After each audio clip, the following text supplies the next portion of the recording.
Hello, I'm Linda Seith from The Layered Onion. Thank you for joining us.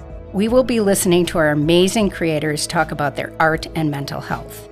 48 million artists all over the world share this lived experience. The Layered Onion was formed to create a supportive community, allowing the creators to focus on their art, bringing their work from the shadows to receive the recognition and opportunities they deserve. Each podcast will feature an artist who talks about their creations and mental wellness. Art is healing. We hope these discussions will inspire you to appreciate the stories behind the creations and, more importantly, inspire your inner creator. Together, we can tackle the stigma surrounding mental health.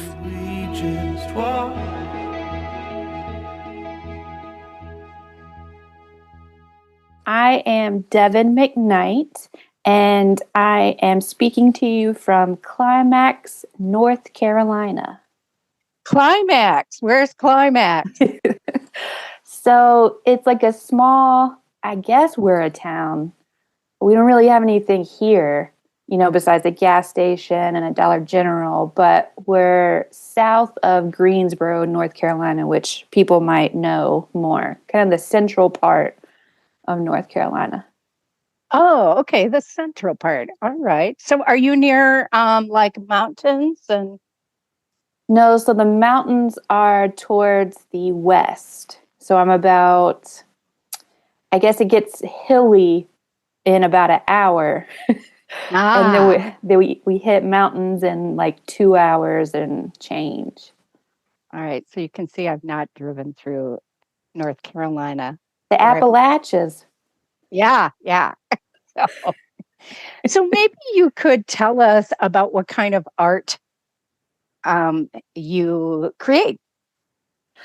Oh, yeah. Big question. So I usually, when asked that, I usually say abstract work. But that's pretty broad. So if I filtered that down a little bit, I would call myself a painter. Like I just love painting, and pretty much with all types of paint media. So, I've done oil painting when I was in undergrad, but that's pretty toxic. So I tried to move away from that. And then a little bit after grad school, I got really into watercolors on paper. I've done collaging type stuff with painted paper. And I'm currently working with, I guess in a general way, you could call it, acrylics on wood panels, but they're actually pure pigments that are suspended in liquid. So the color is like hyper vibrant, and they're made by I think now I'm going to struggle with figuring out how to describe how they're made, but there's like this one place in New York that makes these specific paints from the pigment, and I don't know how they source their materials. I should know that.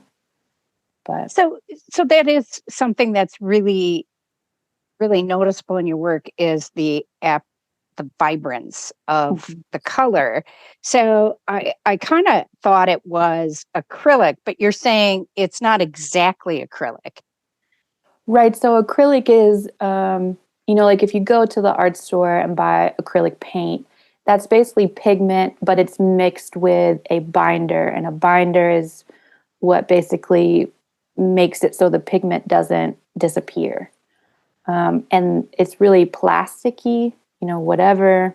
I wish I knew exactly what that is that they mix with the pigment that makes it kind of have that plastic look. But I don't. So it's a bit similar. I just use my own mediums or binders. So I use like a urethane or a silica matte binder that I mix with this liquid pure pigment. Does that make sense? So how did you find this pigment paint that you're using? Artist friends. So I have an artist, a painter who was a mentor of mine. She was a professor of mine in graduate school, and we just clicked. And we're always talking about materials. And she shows artists at a gallery in California. And one of the artists was using this pigment. And she was like, "Where did you get this?" And they said, "It's called Guerra Paints, Guerra." So yeah, friend of a friend, artist talk. I think it's really interesting in that. So for folks, I'm going to have you repeat it because there might be some artists out there that would look at your work and wonder about this. So it's Guerra Yes, Guerra paints. paints. All right, awesome. Yeah, So they have a go ahead. great Instagram that actually shows them like painting with the different paints and the different binders that they use, and then actually like pouring the paint out of these big mixer bins. That's just, if you love paint and color, that kind of, just watch that when I want to de-stress sometimes. That sounds like a good one. Yeah. So, interestingly enough, I recently just was looking at the difference between tempera paint and Oh, acrylic, and that the binder is eggs in tempera. Did you know that? yeah. I think like the original, they use it for like murals or like painting, like back in the day, when they would like paint on walls. They would use egg as the binder to bind I think tempera is more chalky, which Yeah, is, definitely. like the pigment is basically powder. So that's what they would use to secure it. So I have wondered if they did that because we all used tempera as kids and they were Uh-huh. afraid we were going to put it in our mouth and it Now would be I less. wonder that. What? Now I'm wondering that. Yeah, I was kind of thinking, wow, maybe they thought it would be less toxic. So, Yeah, and it molds quickly. Like the gallery I work at, we have these big jars of it in our storage closet because we work with kids, and it like will kind of quickly start to stink because it's molded. But yeah. other acrylic paint that I have, like that stuff lasts for years and years. Like it'll never die. So, one of the things that I am really struck by your work is the prominence of each brush stroke. Mhm. And you can be really drawn in as you're looking at the detail and can see the power of the brush strokes. Can you kind of talk about your style? Yeah.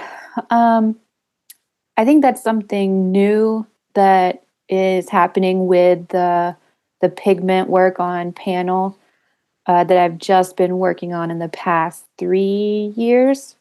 So before that, I was doing watercolor, and with watercolors, you don't really see stroke. It's kind of like a pooling of the water that has color in it. So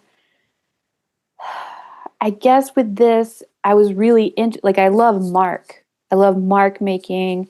I love process. Like, that's pretty much what I'm most driven by and interested in my work and in others. Like, if I go to look at other paintings, I'm really looking to see their marks and their brushstroke because I want to see how it's made. I'm really curious about that. Um, so I think with this recent work, I've kind of become infatuated with seeing those marks laid down, and experimenting with, what if I turn the brush this way, or what kind of mark will this brush make, or what if I drag it like this, or what if I layer these up and you can kind of see old marks underneath newer marks. and then covering some of the marks up with new marks. Well, I think a piece that really exhibited this, at least for me, and I'm unsure of the title, but it's a piece that you did in 2022, and it has lots of variations of green. What is the title of that piece? So I don't title any of my Okay. any of my work unless it's about to like be shown somewhere, and I feel like I need to, and then I usually title it kind of just based on what you're seeing, like lots of green marks. I would title it, or yellow covering green marks kind of Okay. So title. we'll call this yellow covering green marks. Yeah. And I'm just so drawn to this kind of color, especially yellow green mix, which I refer to as chartreuse, and everybody's sick of me talking about my love of chartreuse. But anyway, I just really. So, did you start with the darkest color and then layer up? Or did you just kind of decide as you were going? I would just really love for you to describe the process that you used when you did this piece. Okay. Well, first, do you want me to describe the painting for people who can't see it? That would be And then spiffy.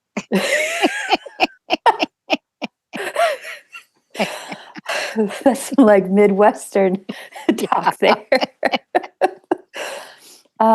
Okay, so it's a vertical hanging piece, so like a rectangle, and we see these.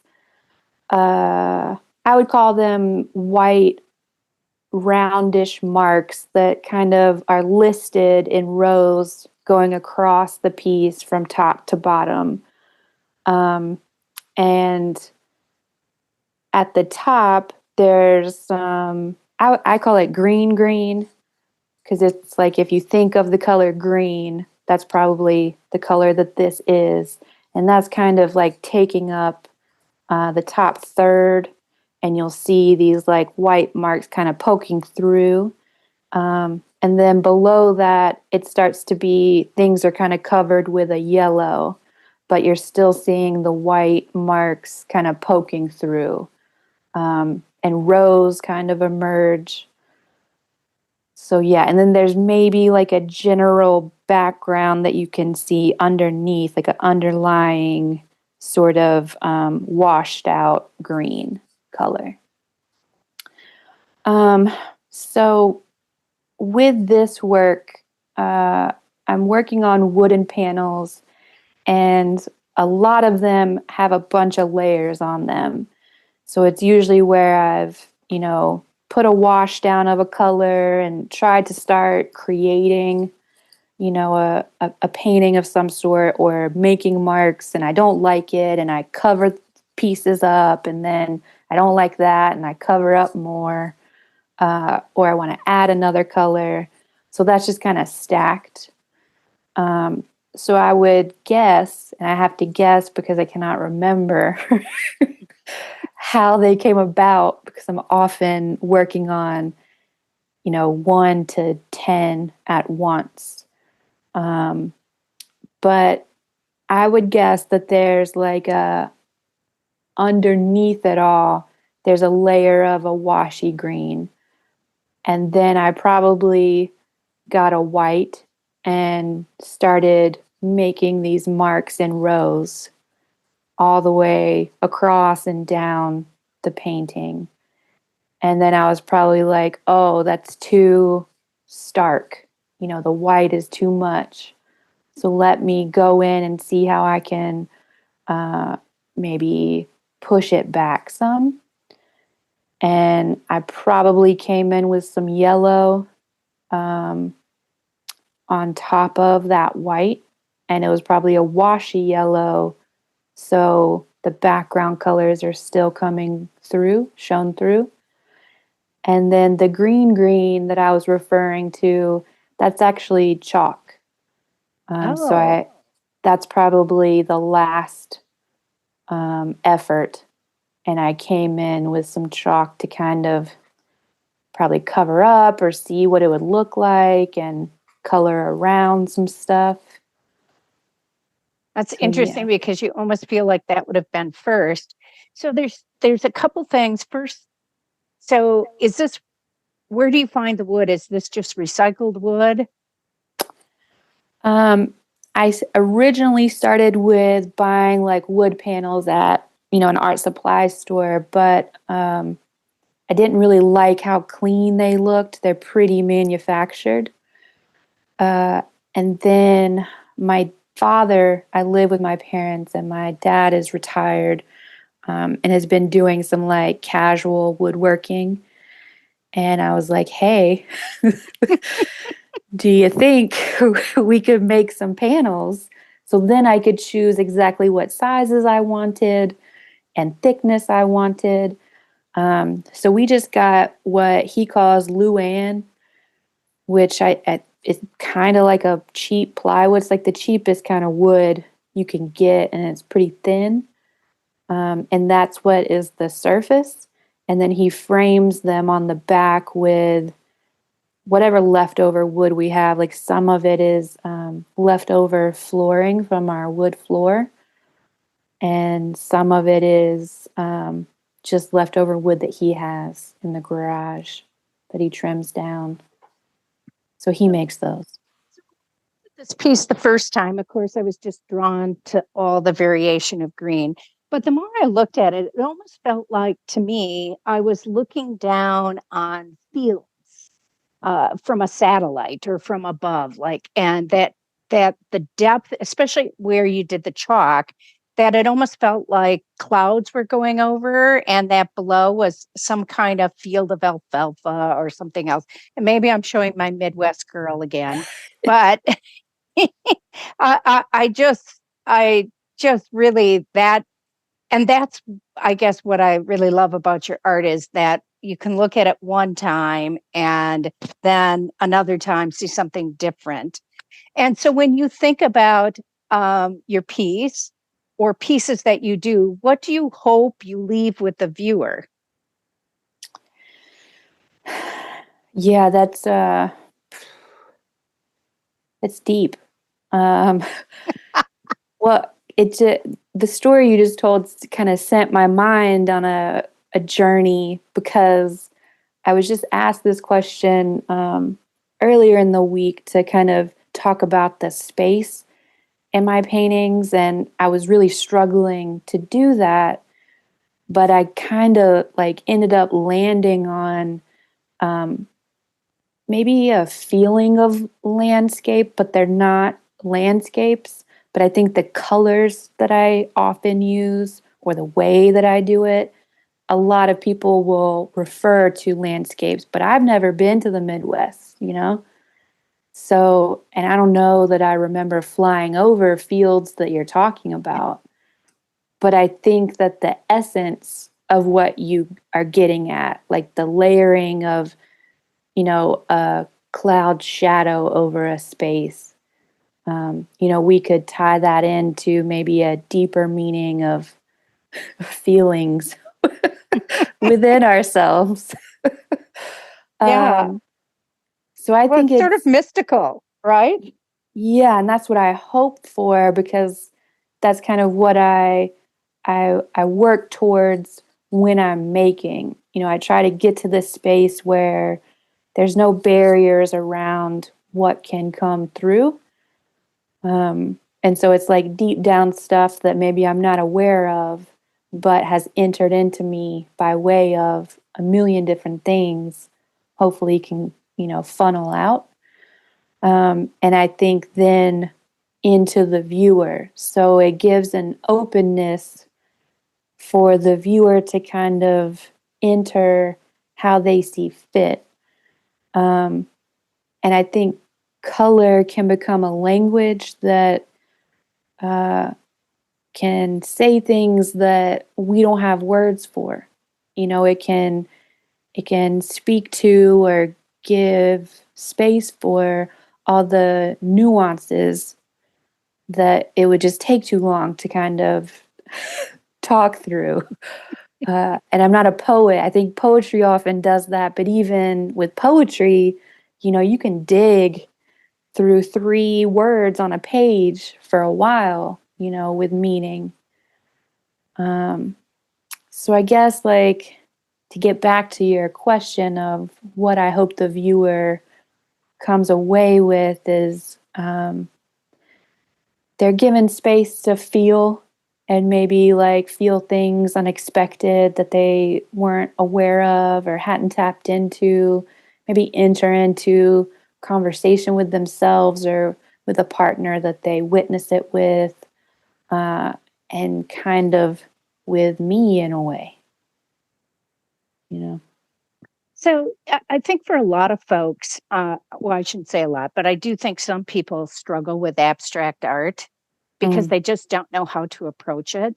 So if you were talking to someone that, was just a newcomer to abstract, or they haven't really connected with it, what kind of advice would you give? Ask questions. I think for me, that's what I'm doing, um, when I'm thinking about the work and making it, is I'm just wondering, like, what happens if I do this? Or what if I put this here? What does that feel like? What does it look like when I do this? Or I wonder why I wanted to do this thing. So a person looking at an abstract work, maybe if they're feeling confused, I think asking questions about things like, I wonder, like, or I really like that green. Why do I like that green? I wonder why it's up there. Like, what does it make me feel? Or what am I reminded of? Or what am I feeling in my body? Um, and I think that's my favorite part of abstract work is I'm not being told. I really don't like being told what to do or think or feel. And so I think a lot of abstract work gives this, um, open space that you can bring your own thing to it. Like, most folks see things in my paintings and it's not there for me. Like, I don't paint birds or fields or trees or anything like that. But people will bring that to it, and that's fine. They can imagine whatever they like, whatever comes up for them. So have you always painted more from an abstract perspective? Um, y- yes. I think when I was in high school, um, I took art classes and abstraction wasn't really a thing that they spoke about. So we were drawing boots and stuff like that. But those were like lessons I was given. Um, so I think anything I've done on my own, yes, because I I cannot draw. I can't, like, I can work really hard at it, and I know, like, I've been taught how to draw bodies and still lifes and things, and I've actually been a professor where I've taught those things. But it's so difficult for me, and I actually break things apart, so it's like if I'm drawing a human or a body, I don't think I'm drawing a body. I start looking at the individual lines or shapes within that, or shadows or colors. So I think it's just how I move through the world or think through things. So I've always tended to like abstract because I've not been a person who can color in the lines. Yeah. whole life, I'm always outside the lines. and Yeah. and maybe that's some of my I don't know what you bring to things, right? Yeah. It just feels constraining. Like I can do it, but I feel constrained and structured. And that's not, what I want from art. So, Oh, well, I appreciate that. So I do. Yes, you're coming from my world. yeah. So I have a favorite question to ask, and maybe this will show your same feeling. I love to ask the folks on the podcast what their favorite comfort book or movie or show or something that gives them. So it's the go-to when you're sort of feeling out of sorts or you're having a bad time. So what is yours? Wondering if it's outside the lines, Devon. It depends on what lines. And I feel a bit embarrassed. Don't feel embarrassed. Don't. Because, like shows these days don't age well. Like Right. all the stuff we know now, yeah. So I grew up with Seinfeld. And so that's one that I like can quote it all the time. I quote it with my brothers, things like that. But more recently, when Betty White died and everybody was talking about Golden Girls, I had never watched it. And so I picked that up in the past year or so. And now that's my go-to. It's like my comfort. I just want to live with some other disabled or older folks that know exactly where all the medicines are in in a lovely home with a lanai. I think that the comedy on that ages well. It's the fashion. I like the fashion though. The big shoulder pads. My rule is if you've worn it once during the original time, you can't wear it again. So I lived through the 80s, the big shoulder pads, so I can't do it again. And I think like my mother wore those things, so it's like a comfort to see it, like, oh, nostalgia. And like the big gold necklaces and the sequins and the hair. The hair, yeah, for sure. So, well, I think that's a lovely one. And I kind of chuckle about that because I never grew up reading any fantasy. And I've really found that I really like fantasy to read fantasy and have a couple go to. But I think it's simply because it's not reality. So it's not within the lines. But it just is interesting. I've absolutely loved asking folks what their go to is. So thank Well, you. well, it's interesting you say that because I was thinking about books and comfort books. And I was like, I don't have any comfort books. Like I read a lot, but I don't think they comfort me very much. And I've been reading sci-fi lately for the first time, like Octavia Butler books, but I realized how much it messes me up in the way that it's hard for me to come back to reality, like to come out of those novels. Like when you're in them, you're so consumed in that world, and then I don't know how to interact with the actual world because Well, I've been with sometimes these you're just, aliens. yeah, the story is going on. You're taking it to new places. Until fantasy books, I literally never understood fan fiction, but now I get it Right? Yeah. for I'm like, sure. now I'm creating some whole new worlds Right. based off of this one. Yeah. And you don't feel like, it has to be based in reality. So it's better yet. Right. Yep. Yes. So I would like to ask you, how did you find this community, the Layered Onion, artists that have, mental or emotional health challenges? How'd you find us?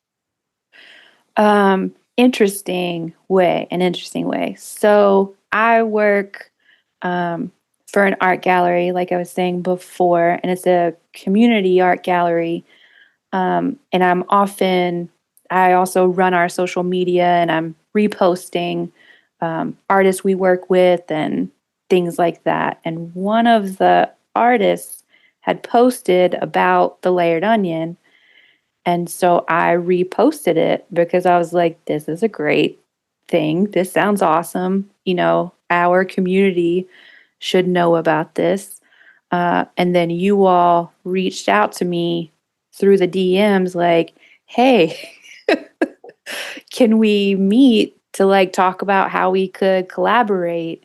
And that was Lily. And when we had a conversation, she realized that I was an artist, and then that blossomed. So it was one of those like a blooming, I want to say a blooming onion, a layered onion. Yeah, Like, well, I just love the image of the layered onion, and actually, some of your works, if I looked through them, I bet you I would find one that could be the inside as the onions being peeled. mm-hmm. Yes. So, what has been, though, for you, the most valuable part about being in this community? I think it's difficult to pick the most because it's so, now I'm going to be cliche, but it's so layered. Can't get away from it. But I would say, like, I think meeting the other artists, I think we're all so different in the way that we're making work and advocating for things and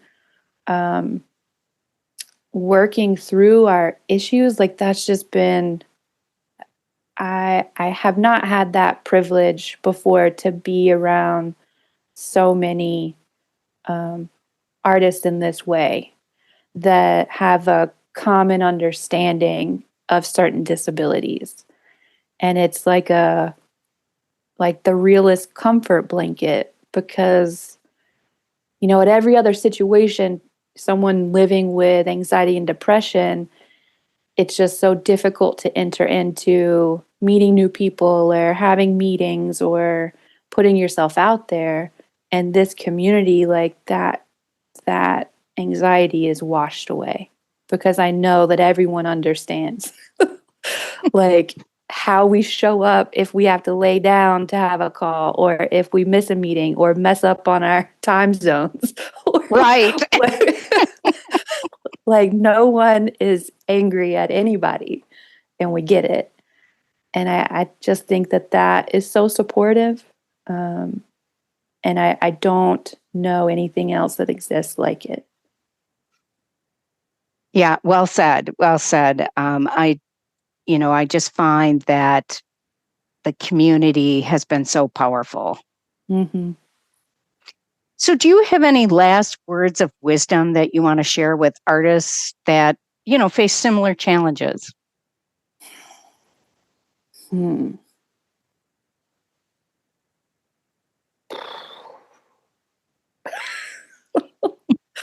like, I don't feel like I don't have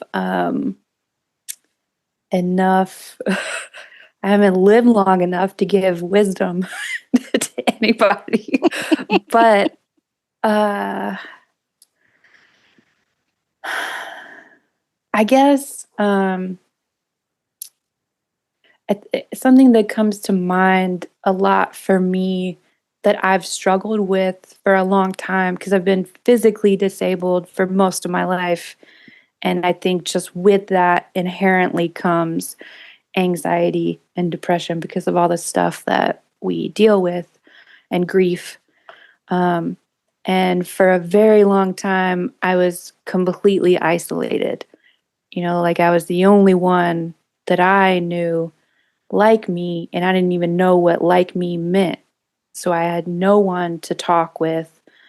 And then I slowly started think I heard a story on NPR about invisible disabilities, and I just started Googling, and then I started finding um, more folks talking about that, but I was really hesitant to kind of join a community.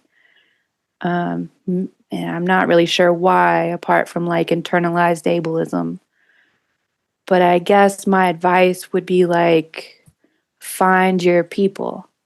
Um, and I guess take that step. It took me a really long time to join the Facebook group with my disease because I was just like, Facebook groups are weird. But then I did it and I was like, oh my God, the knowledge that is present here is amazing. And I can enter into it however I like. So it took me a long time to do that. But I guess that would be some wisdom, you know. I don't know if that's wisdom.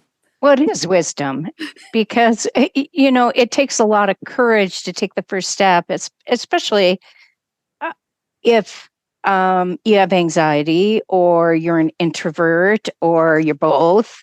And yeah, so that is wisdom and just because you dip your toe in the water doesn't mean you have to dive in, right? Yeah, I think I stalked a lot before I actually like partook. So, and stalking in a positive way. But I was like, okay, let me just like look and see and read what these people are talking about before I, actually ask a question or present something. So yeah, and taking your time, like you're on your own time. No pressure. Yeah. Well, I think that's a lovely way to end, is to remind everybody, no pressure.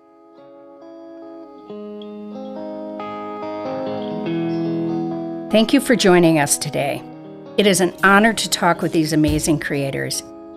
You can see and read the artist's work in The Shallot, our journal of mental health, art, and literature, or on our website, thelayeredonion.com. Thank you.